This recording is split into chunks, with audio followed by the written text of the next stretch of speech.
Good evening, everyone, or morning, as the case may be. I am Samuel R. Pasamonte, and I'm a student of the UP Open University. Today, I will be talking about financial output subsystems.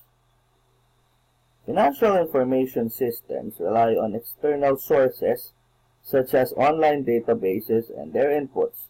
Now, these were discussed in depth by our previous speaker, Mr. Jeran Simacon. Before listening to this talk, I would really suggest that you listen to his talk first because he would lay the background of what I am about to discuss. Now, the essential output functions for financial information systems include financial forecasting and planning, financial control, and funds management. Each of these output functions has its own subsystem in the financial information system. We shall now start with the first subsystem, the forecasting subsystem. Financial forecasting, according to Joshi, is the process of predicting inflows of funds into the company and outflows of funds from it for a long term into the future. This enables an organization to project its income and its expenses into the future. Horizons depend on the organization. They may cover a 5 or even a 10-year period, and these are based on past data and experience. This is why the online databases of financial information system are important, because this will be the source of data for our forecasting subsystem. There are two forecasting approaches that are used in this system. One is the non-quantitative approach, which uses judgments, intuitions, and business sense to guide business decisions into the future. Even if this uses data, it would not be in a structured or measured manner. Various insights from experts would be discussed, summarized, and refined as a panel consensus. The other approach is the quantitative approach, which involves structured forecasts coming from mathematical and statistical modeling. These models are known as cash flow models. One basic example of a cash flow model is the regression model. Now, there are other models involving more complex statistics like time series analysis, which is beyond the scope of this subject. Regression analysis, according to Chatterjee and Hadi in their book Regression Analysis by Example, defines regression analysis as a conceptually simple method for investigating relationships among variables. So for this example, we will use the price of kamote and sweet potato and attempt to establish that there is a relationship between these two variables. So this slide shows data at different points representing the sales of kamote in kilos versus its price per kilo. Now, we would wish to plot these variables as points on a Cartesian plane like this. So the vertical axis would be the dependent variable, which is sales, and the price would be the horizontal axis. This would be the independent variable. A plot like this would be called a scatter plot. Now, if we attempt to connect the dots, we will not get a straight line because of the variability of the data.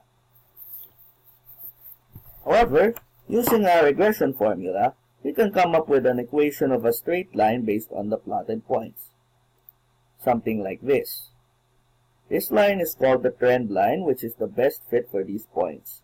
It would thus predict how much sales might increase when prices are decreased by some amount. Now, the next slide shows equations for a trend line. So, a basic regression equation would look like this. Y equals beta null, which is a constant, plus beta 1, which is a parameter, times the x1, which is a variable, which in this case would be sales equals 99.61 minus 0.86 times the price. How did we arrive at this kind of equation? We handled this with specialist statistical software.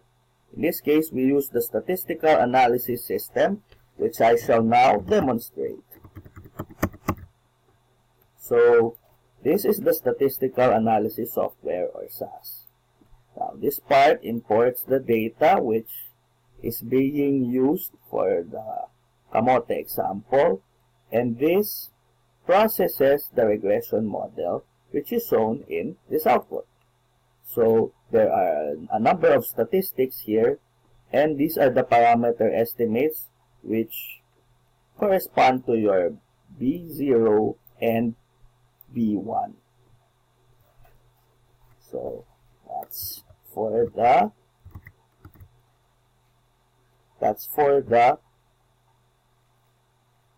forecasting subsystem. Now we go to the next subsystem, the funds management subsystem.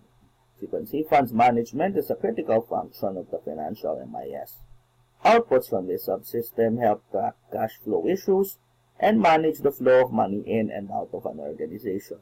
If a company does not effectively manage its funds, it produces less profit and increases the risk of bankruptcy.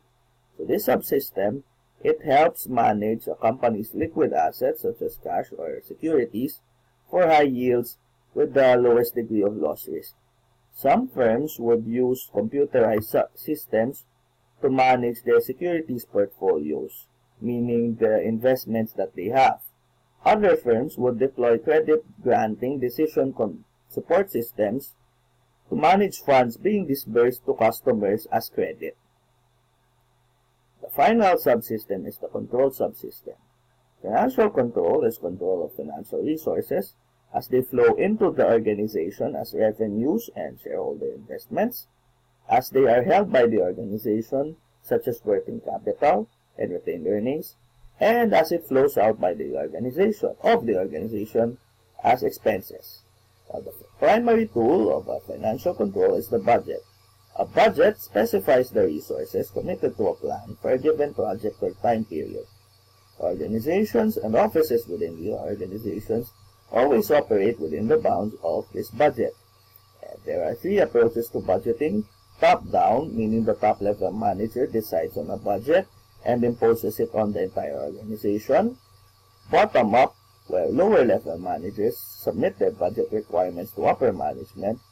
And participatory, where managers at all levels, whether senior management or lower level, agree on the budget. So, this concludes my talk on output subsystems for the financial information system.